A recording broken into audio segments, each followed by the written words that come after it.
dengan Undang-Undang Keantariksaan nomor 21 tahun 2013 itu dia amanatkan pada khususnya terkait dengan kemandirian kegiatan keantariksaan. Nah, kegiatan keantariksaan itu ada 5 hal. Pertama, terkait dengan pengembangan sains antariksa. Yang kedua, terkait dengan pemanfaatan keantariksaan, yaitu berupa penginderaan jauh. Yang ketiga, terkait dengan penguasaan teknologi.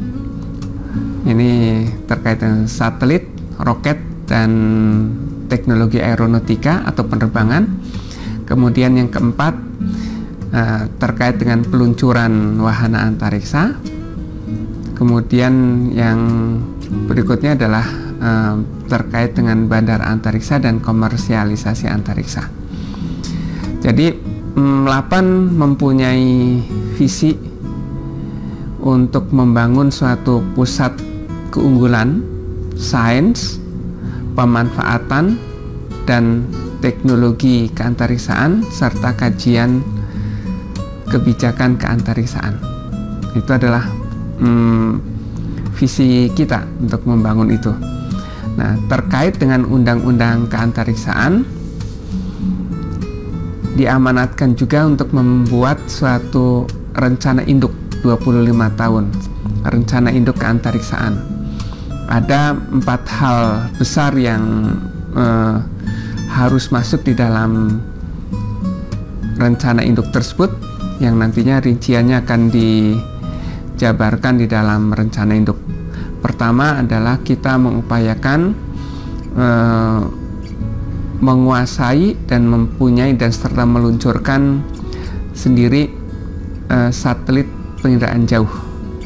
Kemudian yang kedua, kita juga mengupayakan supaya bisa mempunyai sendiri dan mengoperasikan, tentu saja dengan membuatnya, satelit telekomunikasi. Kemudian kita juga mengupayakan untuk adanya roket peluncur satelit, dan yang berikutnya mimpi kita adalah kita mempunyai bandar antariksa sendiri. Ya, bandar antariksa itu adalah spaceport. Jadi tempat peluncuran wahana antariksa, khususnya adalah roket. Nah, seperti di Amerika, di Cape Canaveral Kennedy, kalau mirip Perancis itu di Kourou di Amerika Selatan. Kemudian Brazil itu punya Alcantara. Kemudian India itu mempunyai Sriharikota. Nah, LAPAN merencanakan juga, khususnya Indonesia lah, Indonesia, karena ini bukan sekedar LAPAN tapi keantariksaan Indonesia juga memimpikan kita mempunyai bandar antariksa, tempat peluncuran satelit-satelit dan roket ke antariksa. Dan ini bandar antariksa bukan hanya untuk Indonesia, tapi juga bisa dimanfaatkan oleh mitra-mitra negara lain. Tentu sifatnya adalah sifat kerjasama yang saling menguntungkan. Dan posisi Indonesia di ekuator itu juga sangat menguntungkan, karena untuk peluncuran satelit, khususnya untuk satelit di GSO, Geostationary Orbit, itu yang terbaik adalah dari wilayah ekuator.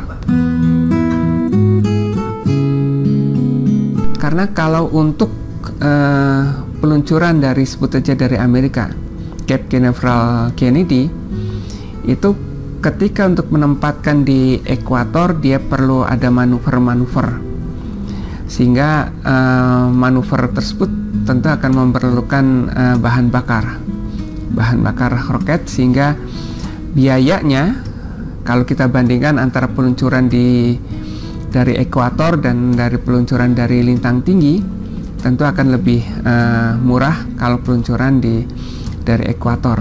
Itu sebabnya Perancis pun membuat bandar antariksanya di Kourou di Amerika Selatan, itu dekat dengan garis ekuator.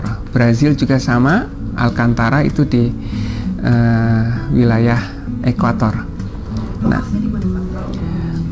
Di Indonesia ini masih sedang dikaji.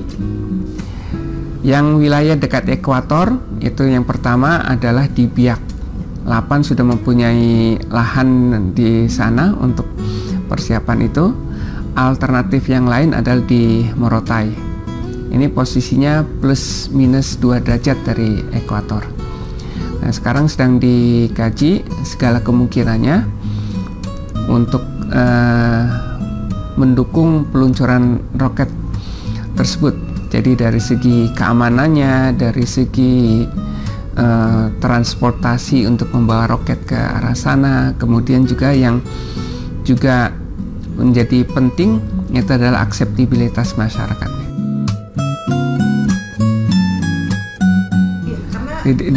Bisa jadi itu adalah spaceport bukan bisa jadi, memang akan menjadi spaceport pertama di wilayah ekuator untuk Asia Afrika.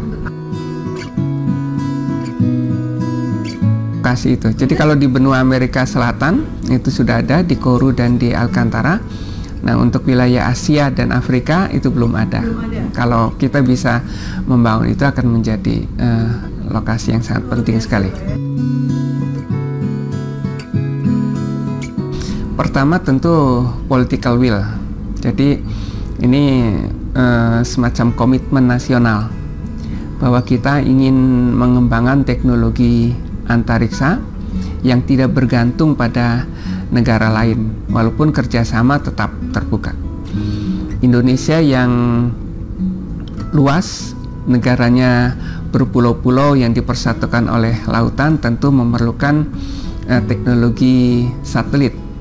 Kalau satelit itu selalu kita membeli dari luar, kemudian meluncurkannya di luar, ketergantungan kita sangat tinggi.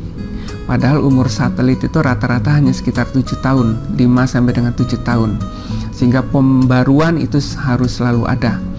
Jadi aktivitas pembuatan peluncuran satelit itu menjadi aktivitas yang terus-menerus. Sehingga kalau kita mempunyai spaceport sendiri, kemudian bisa mengembangkan satelit sendiri dengan wahana peluncur juga sendiri, tentu ini akan memberikan keuntungan.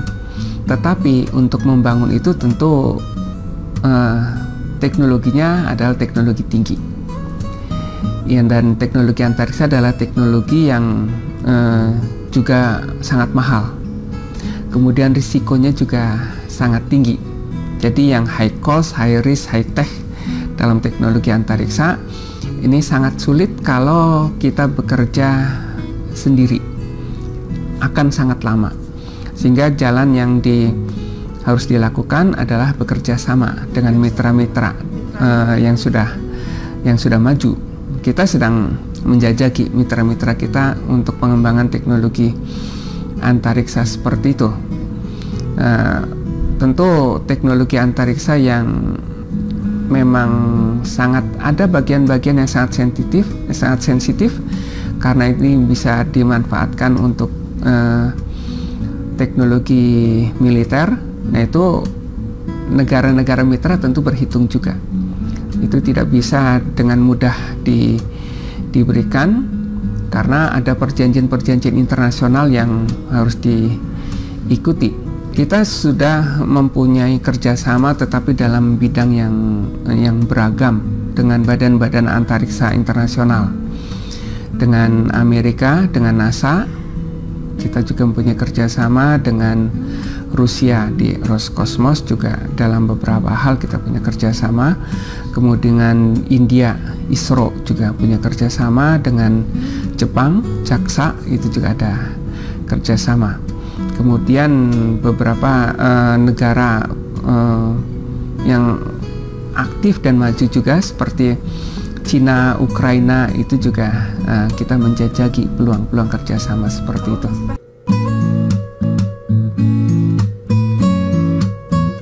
Ada beberapa negara yang sudah mencoba menawarkan untuk mengkaji. Jadi ini masih dalam tahapan kajian, kemudian nanti pengembangan teknologi. Katakan misalkan Cina itu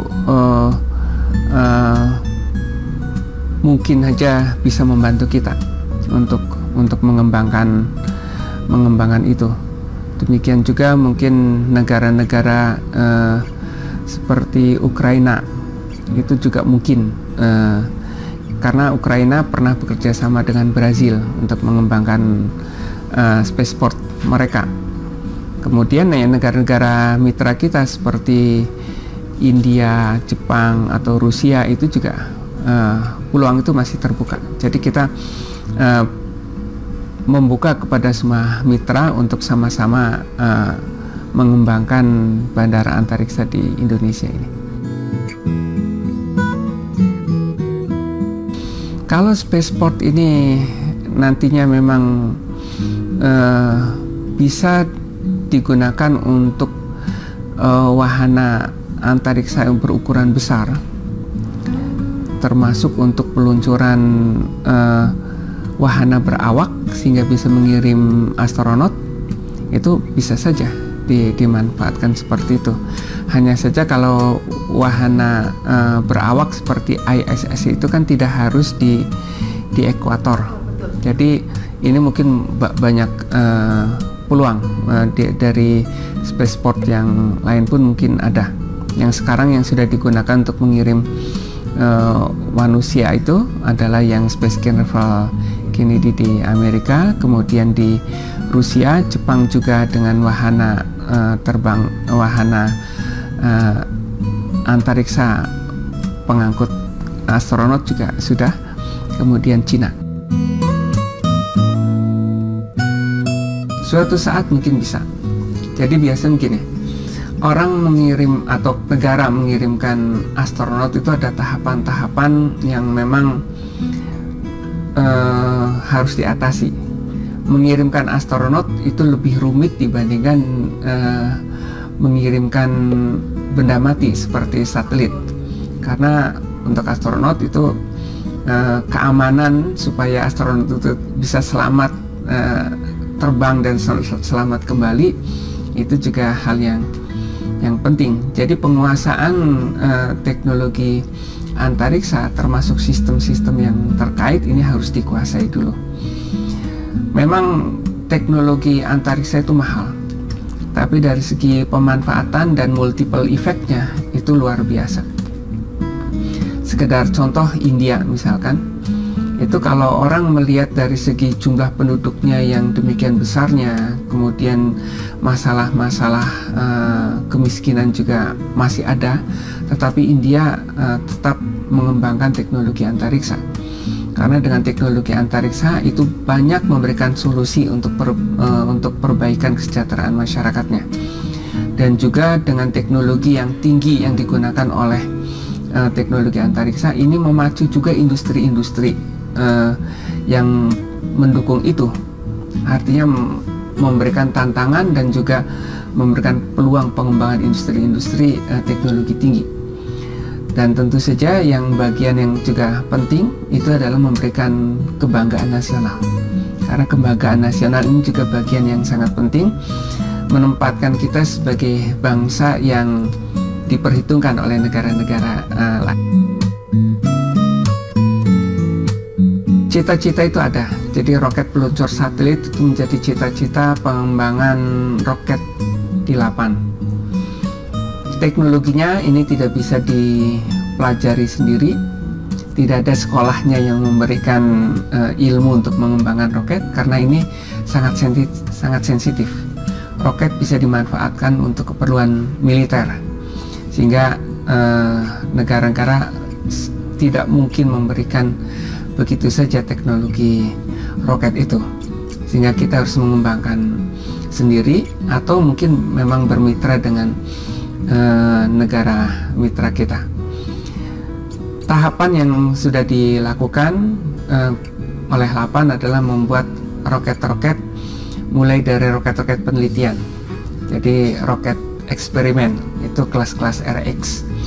Kemudian kita akan dalam waktu dekat kita akan masuk pada pengembangan roket sonda, jadi roket dengan muatan untuk penelitian atmosfer. Kemudian kita akan mengembangkan roket lebih besar lagi dengan kemampuan jangkauan yang lebih tinggi lagi untuk nanti suatu saat bisa digunakan untuk mengirimkan satelit ke orbit. Ini kan terkait dengan kebijakannya. Kebijakan masih banyak faktor yang harus dipertimbangkan. Kita belajar bagaimana Brasil misalkan, ketika membuat bandara antariksa, termasuk juga eksperimen peluncuran roket, itu pada tahap awal memang bersikukuh tidak mau ikut dalam MTCR. MTCR itu adalah semacam perjanjian internasional untuk pembatasan terkait dengan teknologi misil, teknologi roket yang dimuati persenjataan, kira-kira seperti itu. Nah, tapi dalam perkembangannya itu tidak bisa bertahan terus seperti itu, kemudian akhirnya ikut dalam perjanjian internasional tersebut, tetapi tentu dengan aturan-aturan yang ketat. Kita belum sampai berpikir masalah terkait dengan MTCR seperti itu, apakah kita masuk atau masih banyak faktor yang dipertimbangkan di sana.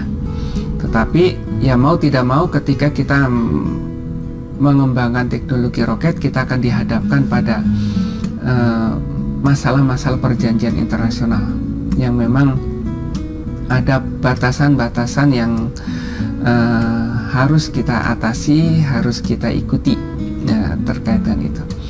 Jadi kita akan mencoba untuk melakukan pengembangan. Kita juga bekerja sama dengan mitra-mitra kita. Nah, terkait dengan batasan-batasan yang harus kita atasi, ini juga perlu dipertimbangkan juga.